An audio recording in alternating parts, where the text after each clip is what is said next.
All Now that we right. got that settled, Jesus Christ. Let's record that too. I'm a name dropper. all right. I'm going to start with the meeting now. Yes. And good morning. Yeah, I'm, good morning. It's I it's been am here 20 with minutes. It's afternoon now. Just saying. Tom O'Brien, who was the president of the State Council in 1976 to 1977. What an old man. Um, Couple of questions to Okay. start this. I am the historian for the State Council. And what we're going to try and do is just get a feeling for what was going on at the time you joined. So when you joined the State Council, were you a staff member or were you management or Now, clinical? Ted, how far back do you want to go when I actually became a member of the New York State Council? Yes. What I'm I was trying a to do is, pharmacy. Yeah, okay. I was a pharmacy resident. okay, That was and 1966. okay, what, what, who did you meet that made you want to advance in the organization? Well, there's several. Lou Jeffrey Uh-huh. was one. Bernie Mel, uh, Kurt Kleinman, Marv Lou. Oh, okay. And how many of the previous presidents, you just named four, did you know and what were they like? Oh, each were different. Marvin, I most admired as probably having the greatest integrity of anyone I've ever met. He just had marvelous sense of right and wrong, and I always defined him as just a great human being. Lou Jeffrey was very dynamic, very charismatic. Um, Very colorful. He used to take a trunk of clothing with him when we go to various. Well, then he became ASHP president, so went with him on a few of those. Um, oh, Kurt was just so articulate and always had an opinion on everything, and his advice was always good. Bernie was just. I can only describe him as a wonderful, wonderful human being. Just again, just so kind and considerate, and he also had a good sense of humor. So, Excellent. Um, when you started on the board, was your activity fully voluntary and was there a budget available? And I'm just going to color that by saying when I had spoken to Norm Gallagher, who was yeah, one of the earlier presidents, right, he had said that most of the time, it was your own dime for right, most of the meetings. yeah. I'm trying to think what the order was. I was elected to the board and then elected president. In fact, there were 2 points I tried to make during my presidential inauguration address, if you will. One was we needed a full-time paid staff. We couldn't continue to rely strictly on volunteers who, quite frankly, got their checks from other sources and might have other priorities. The other thing, and this was kind of controversial, I wanted an institutional practitioner act in New York State. I wanted there to be a distinction between pharmacists who practiced in the community setting and those of us who practice in an institutional setting. My reasoning, if you will, I found it somewhat, I'm going to use the word hypocritical, that you would have somebody in a in the community setting who would hand a patient a bottle of Cytoxin with the right hand and then hand them a pack of cigarettes with the left hand. And in fact, is Larry Mokarber on this call? He and I would go back and forth on this constantly because, he would defend them. Say, if you're a small pharmacy in a small community, you've got to make a living. And I would come back with, yeah, but you don't do it by selling cigarettes and motor oil and so forth. So what I was actually, and this might have been a prelude to something we're getting into later. What degree do you need, to practice pharmacy? And at that time, I was saying, well, all right, if you're going to practice in a community setting, maybe a 4 or 5 year bachelor's degree. If you're going to go into an institutional setting, I don't even know if we talked about the PharmD then, but we talked about a 6 year degree and probably a PGY1 on top of that. And so I I don't know whether I answered your question, Ted, but Yes, you did. You did. I rambled And on. and it just reminded me of my dean who used to talk to me in pharmacy school about having sheep dip in the pharmacy. Huh. Yeah, I I know. Okay, so and this it kind of comes back to what you were talking about was what challenges did you see as a member of the board and as the president for the organization? Anything further, or did you Those cover were that? those were kind of my two primary challenges, and I think it goes back to your original question about uh, volunteering. Predicating everything on the generosity of volunteers who not only had uh, council activities to address, but also had full time jobs. I can remember several board meetings I could not attend. Oh, I'm trying to think of one because we had a diversion, and I can't remember whether I was at Rochester or at NYU, but it was, gee, we just discovered we're missing 1,000 meperidine, Tom.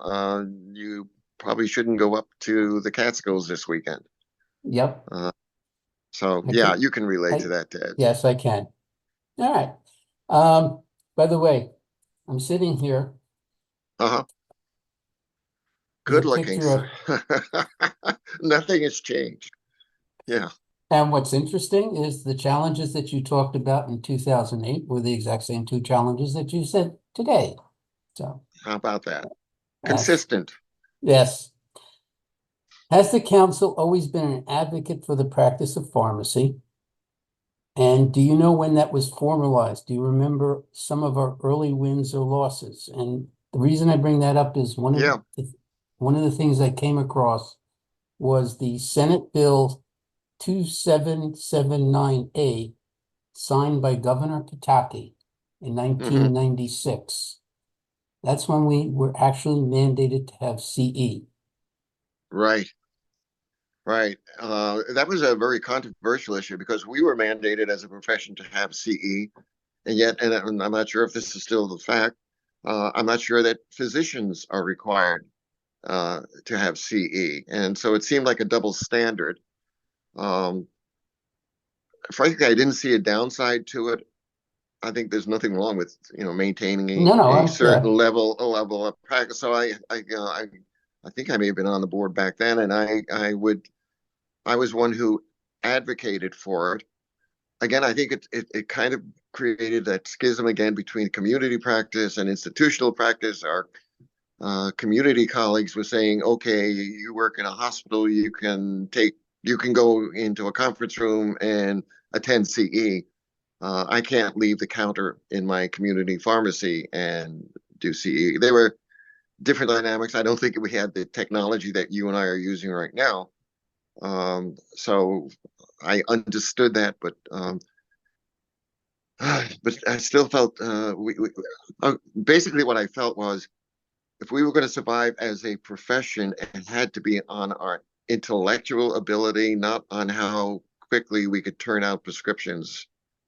Counting my fives, and I can do 20 prescriptions in an hour. Well, a robot now will do 50 prescriptions in an hour. I have no idea if that's true or not, Ted, but I just felt we needed to not just associate ourselves with a product, but rather we should be directing prescribers on how to get the best from the medication, the best and safest.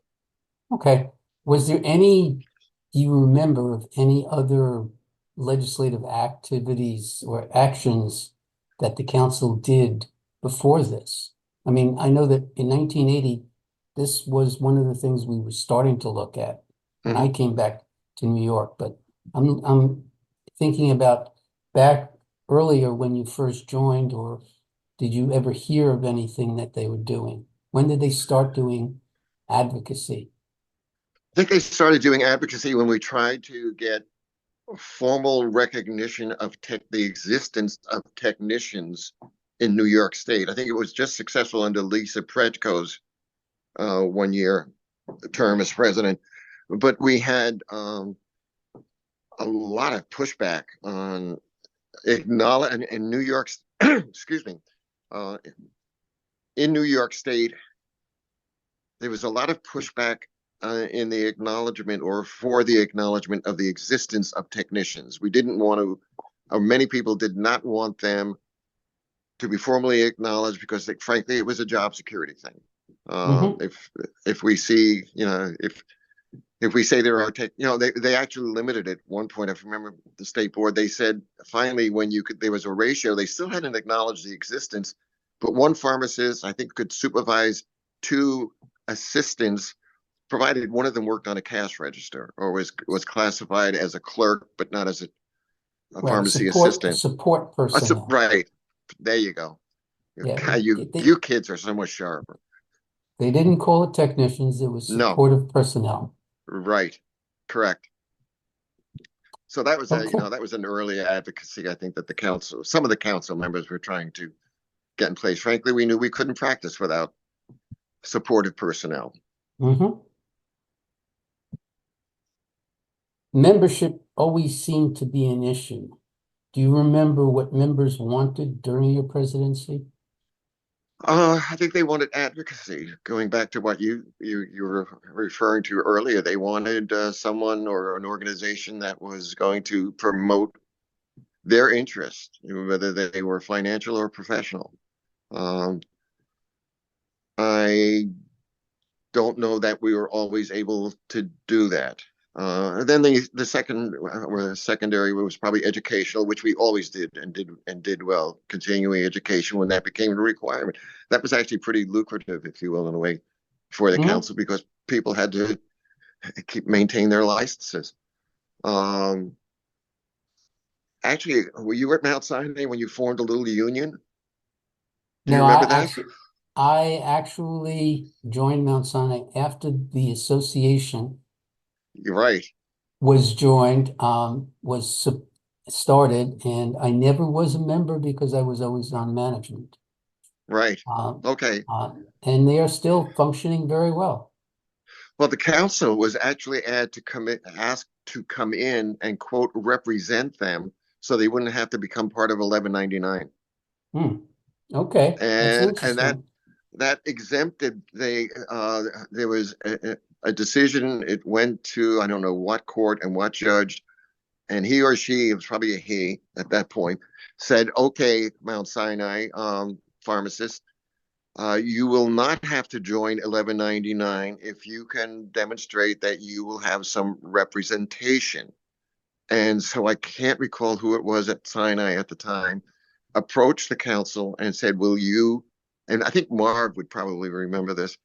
Will you be our representative? So the New York State Council actually kind of went into the union business and represented the pharmacist at Mount Sinai, which, as I said before, kept them from having to join 1199. Hmm. Um, just another sidebar, and I'll shut up in a minute. When I was at NYU, one of the things that impressed me most about 1199, not in a good way, was that they were always advocating for their members who had the longest period of time with the union.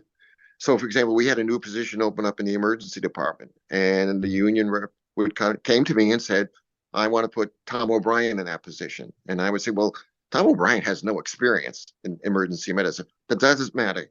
He's been practicing. He's been a member of 1199 for 20 years, so he wants that 9 to 5 job in the ED."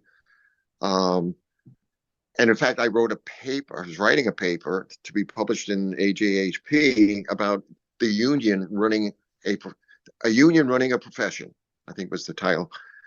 And it was all set to go. And then NYU found out about it and said, no, no, no, no, you can't publish that because we'll have a strike. And there'll be the picket lines will be in front of NYU on First Ave, and we'll, you know. So I had ASHP has never forgiven me for withdrawing that article. It was either that or get fired. So Yeah, no, it made it a pretty easy option. But remember one union rep kept wanting to. We ended up becoming kind of friends because he hated my young management group and would call them names. And finally, at the end, he said something about, "Well, Tom, you want to go play golf?" And I'm trying to name his name. I go, "Well, no, I'm not going to go anywhere where you're holding a club and and stand next to you." And but yeah, it was an interesting, and I think that was one of the things that held my predecessors at NYU back in terms of some of the progress we were able to make uh, just by challenging the union, I guess. And I know I continue to sound anti-union, but okay. I always Well, thought a profession and a union were mutually exclusive. But all right. Well, let's get back to the council. all right, Since let's go back to the council. He goes off on a tangent again. Yes. All right, go ahead. how often and where did the board of directors meet? Was it very organized and professional, or was it more camaraderie? And again, I bring this up because when I spoke to Norm Gallagher, he said that when he started, it was, like they'd pick a spot in the middle of, the state and everybody would Hmm. come there. Right. I think it really depended on the representation on the board. New York City obviously had a greater number of board members because that's where frankly, the most members live. Um, I recall in my time, they would try to have the meetings held somewhere in the Albany region so we could combine a board meeting and also meeting with representatives. So you could have your board Okay, meeting on Friday or on Thursday and go out to the Hill or whatever it's, on the Capitol and meet with your representative to advocate for something. okay, Um, yeah. So it was but yeah, more professional I and thought so. organized. I thought, yeah, you would. I'm trying to recall who would develop the agenda, send it out. I mean, I can remember driving back from Albany in a snowstorm with. I'm trying to think. Bruce Pleskow. There were two other. I had to drive to Buffalo and then turn around and come back to Rochester. But there were like three members. We did have a. I'm trying to think, a paid or part-time paid executive at that point, Barry, and I'm driving a blank Gerstein, on his last. Yep. Gerstein. Yes. Right. Yeah, Um, I remember him because that was when I first started into the council. He was the okay. exec director. Right. That was 1982. God, you're old. I know. What else, young man? All right, so let's go on to the changing dynamic of pharmacy and the Uh, council. In my graduating class, there were 5 women out of mhm. 55 students that became pharmacists. And what was the ratio of the council when you started? Oh dear, I can only go back to your reference, which was my graduating class from BCP. There were I think there were 100. There were 2 women. Um, Membership of the board at the time was predominantly male. I think Marcia Gutfeld was one of the first real female leaders. Lee Briscoe Dwyer, obviously. Um, There's Lisa Predko. It's the dynamics have changed as they should. Okay. Again, Marcia, I actually am going to be speaking to on Thursday, so that should be an interesting question for her. Yeah, yeah. Give her my Uh, regards and hi to Dennis. were there any major Yeah. mishaps or major issues when you were president, which would be useful for future presidents to not repeat? Oh. Um. Again, it was largely I would say a ceremonial position at that point. It didn't have a lot of um, real authority like an executive director might have today. Um, I guess not. In my case, it was probably trying to develop that schism between institutional practice and community practice. And I'm not sure that was a good, that might have been something I should not have been advocating for. And I'll leave that to others to determine whether that's good or bad. Okay. Yeah. The annual assemblies, when Hmm. you became a member, what were the early annual assemblies like and where were they held? They were wonderful. They were in the Catskills. That's where I want to go back. They were held in the fall. And one of my favorite part of that season was always driving, through the fall foliage to Kutcher's or, gosh, they're all, well, I'm trying to think which one has come back now. Um, but that was to me always the highlight. Frankly, I may get more ostracized with I'm not that crazy about going to Saratoga. I'd much rather go to, to somewhere on the Borscht Belt, and you were all together there. It was, we ate together. It wasn't, the board ate in one room and the rest of us went out trying to find a restaurant. Um, it was more integrated, I believe. And again, I Okay. sound like an old man, but uh, yeah, I'm trying to think. Kutches, Grossingers. I mean, all of those. They Concord. were the Concord. Yep, yep, Okay. All right. yeah. Okay, I think you've already answered this, but what was it like when you were president at the assemblies? I again, I can't. I'm not familiar enough with what it's like today, but I would say back then there was a lot of socialization. The and sharing of thoughts activity, what we wanted to do as pharmacists. We have to be practicing. We used to call it hospital pharmacy. Um, Again, some of the issues were, relating to technicians, what our roles were in an institution. I think one of the things I really tried to advocate for is that we were not to be subservient to physicians. We were to be partners with.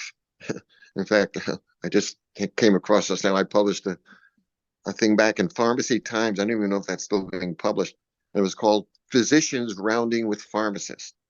And essentially what it was at Bassett and Cooperstown, we did pharmacokinetic rounds, and we had a physician who became part of rounding with Joe Bertino and some of the others that were leading this. And again, I was just trying to emphasize that it needs to, I feel, be a partnership. We have a certain area of expertise. They have an area, back and forth. And then the whole thing came up about pharmacists prescribing, the conflict of interest there. But then it got into, well, physician dispensing. Isn't that a conflict of interest? So these are some of the issues that I think and Ted, I have to apologize. I sometimes get confused between when I was on the board as president, and then when I was executive secretary. I can't remember how many years I did that. Well, Uh, again, it's all part of the council, so that yes, and that's yeah, one of the nice things about speaking to you is that you've done more than just presidency or a board position, but you were the executive secretary, you were a president, you were on the board, you were a member, and I remember so the last year I was elected executive. It was done so that we could transition to a paid executive secretary, and that might have been Barry. So essentially, what I was asked to do was to run for the office for the last time, but then agree as soon as the board selected a paid executive secretary, I would step down, which I was very happy to do. I may have run down instead of stepping down, but anyway. I remember, and again, maybe I'm incorrect, but at one point, did you also volunteered to be the executive secretary when they were transitioning away from, I guess it was Rochester to Albany. Yes, yes, yeah. Albany always made more sense to me, even though I'm now living in Rochester. Uh, you know, that's where the action is, and that's where you have greater access to the legislators. Um, and I'm not disparaging. I don't know whether Ed Bell is someone you'll be speaking with, but Ed was. And I don't know where he is now. He was my predecessor at Strong, and I think he. Well, I'm trying to recall who took his place.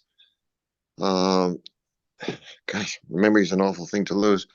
And I don't know exactly what his motives were for wanting to keep the council activities in Rochester.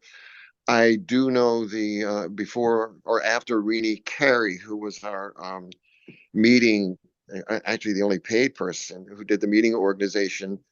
Uh, the person who succeeded her was from the Rochester area. Right.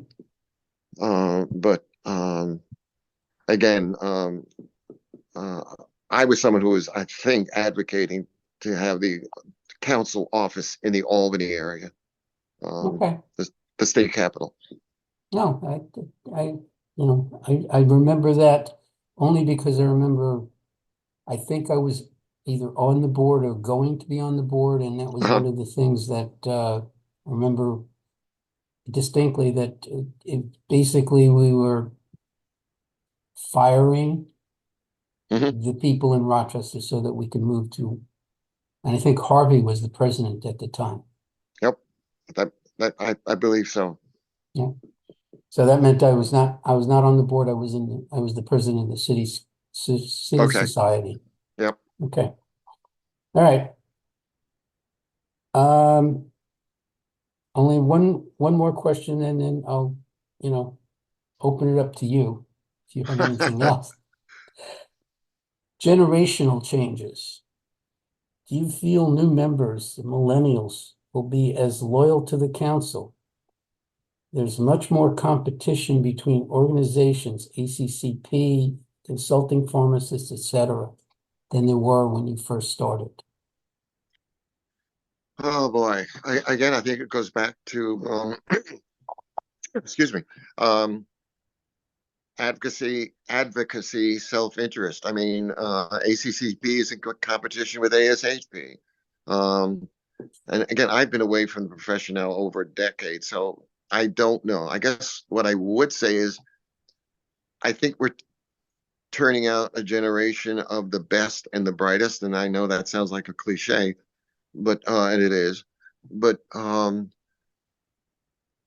think the whole nature of the profession has changed. Again, I think we've tried to, or some have, move away from counting by fives and being more a partner in making decisions regarding drug utilization. This is the best. You physician make the diagnosis. Me pharmacist will decide which is the appropriate medication, or prescribing the right drug. So I don't know. I think membership in organizations in general, I don't think is increasing. I don't know whether social media, what we're doing right now, has superseded that you don't have to belong to an organization in order to interact with peers. So I don't know if I answered the question or not, Ted.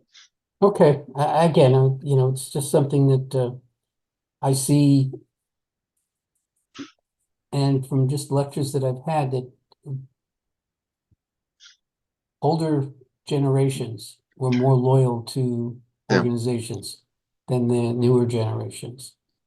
And You know, so, I would agree. And one of the monkey wrenches, if you will, was COVID. I mean, that was a 2-year hiatus where you couldn't meet on a monthly basis at your local society or council meeting. I